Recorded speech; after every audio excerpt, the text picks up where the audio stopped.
Como manter o pensamento próspero. Eu sei que muitas vezes a gente vai para o supermercado e a gente queria tanto comprar um monte de coisa e trazer para nossa casa, e a gente acaba que compra 3, 4 coisas e já foi o dinheiro que eu tinha me comprometido a usar naquele dia. E aí a gente tem uma tendência de sair do supermercado, é claro, eu tô dando só um exemplo, tá? Você vai poder fazer, encaixar na tua vida em qualquer campo, porque isso que eu vou te mostrar agora é poder do pensamento, lei da atração, tudo junto. Quando a gente sai do supermercado com pouca coisa na sacola e a gente sai reclamando, murmurando, o que nós estamos fazendo? Nós estamos falando o tempo todo sobre aquilo que está acontecendo naquele momento. Então eu estou colocando foco para o meu momento de escassez. Eu estou colocando foco na escassez e não naquilo que eu estou levando para minha casa. Olha como é diferente.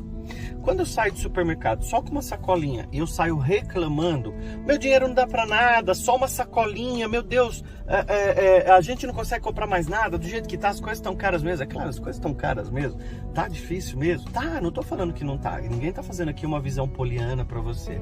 A gente tá falando aqui de uma coisa totalmente diferente, de como você encarar momentos difíceis com pensamentos prósperos. E aí o que a gente faz com o nosso pensamento?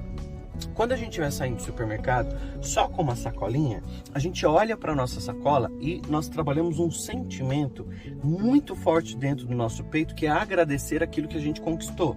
Então você olha para a sua sacola e diz: obrigado pelo alimento abençoado que eu estou levando para minha casa abençoada, que eu estou levando para os meus filhos, para o meu marido, para mim, para quem você quiser. E você vai agradecendo o caminho todo. E chega na sua casa, quando você for guardar na geladeira ou no armário, você também agradece por tudo aquilo que você conquistou. Qual é a diferença das duas coisas? Quando eu saio reclamando, eu estou clamando mais de uma vez sobre aquele problema. Então, reclamar significa clamar 2 vezes. E a gente já aprendeu que quando a gente está lidando com a lei da atração, que tudo aquilo que a gente coloca foco, aquilo amplia. Porque o universo entende a nossa linguagem, a energia que está em volta do nosso corpo. E aí o que o universo faz? Te manda mais daquilo. E sem perceber, as coisas já melhoraram, o país já melhorou e você continua na escassez. Porque você se acostumou a ver a situação difícil. Então o que acontece nesse momento? Você faz assim, as coisas não dão para nada, o dinheiro não dá para nada. Daí você compra pouca coisa. Comprou pouca coisa, você entra num círculo que eu chamo ele de círculo constante. Então o dinheiro não dá para nada, comprei pouca coisa, reclamei, volto para minha casa com poucos produtos. Quando eu vou para o supermercado, eu vejo aquela realidade de novo. Então eu vejo, penso, recrio aquilo e aquilo eu acredito como uma verdade absoluta.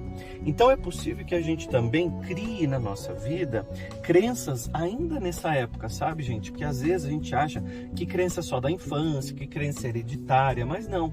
Crença, a gente pode criar crenças negativas agora, com uma situação que a gente esteja vivendo, que seja uma situação desafiadora.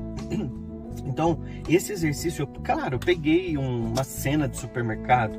Pode ser quando você vai pagar um boleto, por exemplo. Você pode olhar para aquele boleto, você pode olhar para aquela conta de luz, você pode olhar para a conta e dizer assim: mas olha, tá tudo muito caro, eu tenho que pagar a conta, que raiva, tenho que pagar essa conta. Olha, eu coloquei raiva, reclamei, o sentimento negativo tomou conta de mim e eu passo a ver mais daquela realidade. E sem eu perceber, minha vida toda tá assim. Então eu quero que você trabalhe agora um pensamento positivo. Aí você deve estar pensando assim: pro William é fácil falar isso, ele é rico, ele paga todas as contas dele sem preocupação. Porém, o que você precisa saber é que eu já estive desse lado. A minha mente era extremamente negativa, eu devia no banco. Para você ter uma ideia, teve uma época que eu fiquei devendo no banco e abandonei. Meu nome foi protestado no cartório, eu tive que ir no banco fazer um empréstimo de novo de um outro banco para pagar esse outro. Então, por exemplo, tive que fazer um empréstimo do Santander para pagar o Itaú, por exemplo, sabe? Porque estava um caos a minha vida. Então eu fiquei devendo, nome protestado no cartório.